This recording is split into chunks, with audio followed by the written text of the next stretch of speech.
ሰላም እንዴት ናችሁ? የሥራ አጦች ድምጽ ቻናልን ተቀላቀሉ።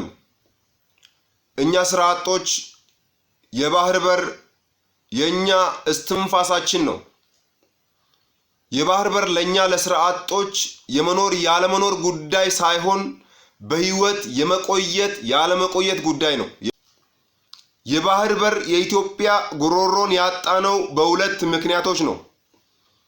በመጀመሪያ ያጣነው በቀኝ ገዢዎች ወደ አፍሪካ ሲመጡ ከፋፍለው ለመግዛት ሲሞክሩ እኛ አንገዛም፣ አንሸነፍም፣ ባሪያ አንሆንም፣ እጅ አንሰጥም በማለታችን መጀመሪያ ቆርጠው የባህር በራችንን እንድናጣ አድርገውናል። ስለው ከኤርትራ በመገንጠል ጀምሮ ያደረጉት ስለው ኢትዮጵያ የባህር በር እንዳይኖራት አድርገዋል።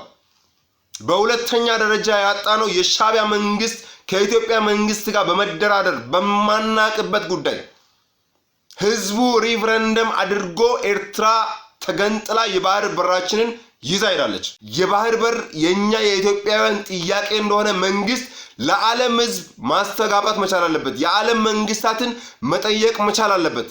ይህንን ካደረገ ያጣነውን በምክንያት የተወሰደብንን የባህር በር የማናስመልስበት ምንም ምክንያት አይኖርም። ዛሬ ለምንፋጅበት፣ ዛሬ ሰላም ላጣንበት፣ ዛሬ ለኑሮ ውድነት፣ ዛሬ ለስራ እጦት፣ ለስራ ማጣታችን ችግሩ ዋናው መንስኤው የሆነ የባህር በር ይህንን የባህር በር የማናስመልስበት ምንም ምክንያት አይኖርም።